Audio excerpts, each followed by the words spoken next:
Welcome back to spark channel. So இந்த வேலை நம்ம என்ன பார்க்க போகிறோம் அப்படின்னு கேட்டுக்கிட்டிங்கன்னா, ஸோ எல்லா ஆவலுடன் எதிர்பார்த்து கொண்டு இருந்த ஓபி 45 அப்டேட் வந்து விட்டது. ஸோ அந்த அப்டேட்டோட இன்னைக்கு தான் பார்க்க போகிறோம். ஸோ இதில் வந்து நிறைய ஈவெண்ட்ஸு, ஸோ ஒரு கேரக்டர்னால் ஃப்ரீயாக கொடுக்குறாங்க. ஸோ அந்த ஈவெண்ட்னா பார்ப்போம். ஸோ அதுக்கு முன்னாடி வந்து பார்த்திங்கன்னா, இப்போ நம்ம ரேங்கிங் வந்து நம்ம பார்க்குறது எல்லாமே மாற்றிட்டானோ. ஸோ என்னென்னு கேட்டிங்கன்னா, ஸோ எல்லாமேனா இப்போ நீங்கள் ஒரு பிஆர் ஏதோ ஒரு ரேங்க்கில் போய் இப்போ பார்க்குறீங்கன்னா, இப்போ நான் சிஎஸ் எழுதுறேன், கீழே வியூவால்னு இருக்கும், அதை கொடுத்து போய் பார்த்தீங்கன்னா இப்போ இந்த மாதிரி மாற்றிட்டோம். ஸோ பின்னாடி உள்ள ஒரு லேடி கேரக்டர் வந்து விட போகிறோன்னா அது இன்னும் கொஞ்சம் நாளில் வந்துடும். ஸோ அதுக்கு என்ன பவர் என்னது இந்த ஃபுல் வீடியோவில் நான் சொல்கிறேன். அதுக்கு முன்னாடி நம்ம வீடியோவை ஸ்கிப் பண்ண போகிறாங்க, அப்போ தான் நான் சொன்னேன் தெளிவாக சொல்லணும், ஃபுல்லாக புரியும். ஸோ அது இப்போ வந்து பாருங்கள், இப்போ லாபியே மாறிட்டு 7th anniversary. இப்போ வந்து நிறைய பேர் குழந்தைங்க இருப்பீங்க, அந்த கண்ணு எப்படி சுவிட்ச் பண்ண அதையும் நான் சொல்கிறேன். ஸோ அப்டேட்டுக்கு முன்னாடி புதுசாக கேரக்டர் வாங்கணும். அதில் ஃபஸ்ட்டு கேரக்டர் இந்த கேரக்டரு. ஸோ இந்த கேரக்டருக்கு வந்து என்ன பவர்னு கேட்டிங்கன்னா, ஈபி வந்து உங்களுக்கு ஆட்டோமேட்டிக்காக ஏறிக்கிட்டே இருக்கும். ஸோ உடனே ஏறாது. நீங்கள் ஒரு காலம் வாங்கினதுக்கப்புறம் அதுக்கப்புறம் செல்லணி ஏறும், இல்லை காலமே இல்லைன்னா கொஞ்சம் ஏறும். ஸோ இதுதான் அந்த புது கேரக்டர். இதுக்கு என்ன பவர்னா, இந்த கையில் உள்ள ரோப் இருக்குல்ல, அந்த ரோப்பு மாதிரி நீங்கள் ஒரு பவர் ஆன் பண்ணிங்கன்னா அந்த ரோப் உங்கள் நீங்கள் டீம்மேட்டுக்கிட்ட போய் பவர் ஏற்றும். உங்கள் டீம்மேட்டுக்கும் பவர் ஏற்றி கொடுக்கும், உங்களுக்கும் பவர் ஏற்றும். இன்னொன்று வாட்டி அதை அழுத்தினீங்கன்னா 100 ஹெச்பி உங்கள் டீம்மேட்டுக்கு சூப்பர் ஆகிடும். ஸோ இந்த கேரக்டர் வந்து போன அப்படின்னு வந்தது. இப்போ தான் நிறைய பேருக்கு கன்ஃபியூஷன் இருக்குது. ப்ரோ கண்ணில் போனாலே இந்த மாதிரி காமிக்குது, ப்ரோ கஸ்டம்னு காமிக்குது, கஸ்டமைசேஷன் காமிக்குது, என்ன ப்ரோ இன்னும் புரியல ப்ரோ அப்படிங்கிறீங்க. ஸோ எல்லாத்தையும் நான் தெளிவாக சொல்ல போகிறேன். இப்போ என்னென்னு பார்த்துட்டிங்கன்னா, இப்போ நான் என்கிட்ட அந்த ஒரு கன்று இருக்குது.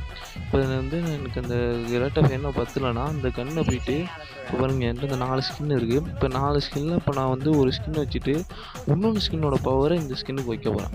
ஸோ இது தான் இதில் உள்ளது. இப்போ பார்த்தீங்க, இது வந்து double rate of fire. So இதை வந்து அதாவது இந்த ஜீப்ரா உள்ள கன்னை வந்து இதில் இப்போ மாற்ற போகிறேன். இப்போ ஜீப்ரா இதில் உள்ள கன்னை வந்து இதில் வச்சுட்டு இப்போ அதுக்கப்புறம் அதை மாற்ற போகிறேன். வச்சுட்டு அந்த டபுள் ரேட் ஆஃப் ஃபயர் உள்ள கன்னை மாற்றினா இப்போ எனக்கு அது உள்ளது மாறிடும். ஸோ இதுதான் இந்த ஈவெண்ட்டோட ஒன்று. இதுக்கு வந்து பார்த்திங்கன்னா உங்களுக்கு 2 கன்று இருக்கணும். இப்போ வந்து ஒரு கன்று இருந்தால் உங்களுக்கு வேலை செய்வது. இப்போ 2 கன்று நான் காமிக்கிறேன். இப்போ பாருங்கள், டபுள் எனக்கு ஒரு ஸ்கின்னு தான் இருக்குது, வர மாட்டேது, கஸ்டமைசேஷன் லாக்கில் இருக்குது. இது 2 கண்ணுக்கு மேலே இருந்தால் உங்களுக்கு காமிக்கும். அங்கே போயிட்டு இப்போ உங்களுக்கு எந்த ஸ்கின் வேணுமோ அந்த ஸ்கின் வச்சுட்டு அந்த ஸ்கின்னோட பவர் ஓகேனா வச்சுங்க.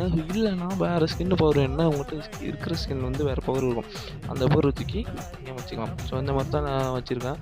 அது சும்மாவே எல்லாம் அடிச்சுட்டு இருக்கணும். இதை வேறு கொடுத்துட்டீங்களாடா டே கரீனா, என்னடா பண்ணி வச்சுருக்கீங்க அப்படிங்கிற மாதிரி தான் இருக்குது. எல்லா கண்ணுக்குமே மாற்றிக்கலாம். ஸோ 7 மணி எல்லாத்தையும் நான் மாற்றி வச்சுருக்கேன். அவ்வளோதான், அந்த கன்னில் பொறுத்த வரைக்கும் அவ்வளோதான் இருக்குது எல்லாம். ஸோ இந்த மாற்றி வச்சிங்கன்னா அந்த கன்னோட பவரும் உங்களுக்கு வந்துடும். இதில் என்னடா ஒன்று அப்படின்னு கேட்டிங்கன்னா எதுவுமே இல்லை, சும்மா கரீனாக்காரன் மேலாப்பில் சும்மா இது பண்ணி வச்சுருக்கேன். அதே நீங்கள் வந்து பவரை மாற்றுறதுக்கும் எந்த சம்மந்தமும் இல்லை. அதே கண்ணு வச்சு நீங்கள் விளாட்லாம். இதுக்கு தாளமாக இதுனா வச்சு நீங்கள் எதுவில் போனாலும் பின்னாடி அந்த கேரக்டர் இது. ஸோ இந்த கேரக்டர் எல்லாருக்கும் ஃப்ரீ தான். ஸோ எல்லாம் எடுத்துங்க, யூஸ்ஃபுல்லான கேட்டு. அதுக்கப்புறம் நிறைய ஈவெண்ட்டு ஃப்ரீ க்ளோவல் இந்த வருஷம் கிடைக்குது. ஸோ ரொம்ப அது ஆச்சரியமாக இருக்குது, கரீனா அப்படி பண்ணுவானே என்னென்னு தெரியுது. ஸோ இந்த க்ளோவல் தான் அது 7th anniversary போட்டு ஒரு க்ளோவல், ஓகேவா, நல்லா செம்மையாக இருக்குது எல்லோ கலரில். ஸோ க்ளோவல் இல்லை ப்ரோ, உங்களுக்கு சூப்பரான க்ளோவல், மறக்க மிஸ் பண்ணாமல் எடுத்துருங்க, எப்படியாவது எடுத்துருங்க உங்களுக்கு வேண்டு.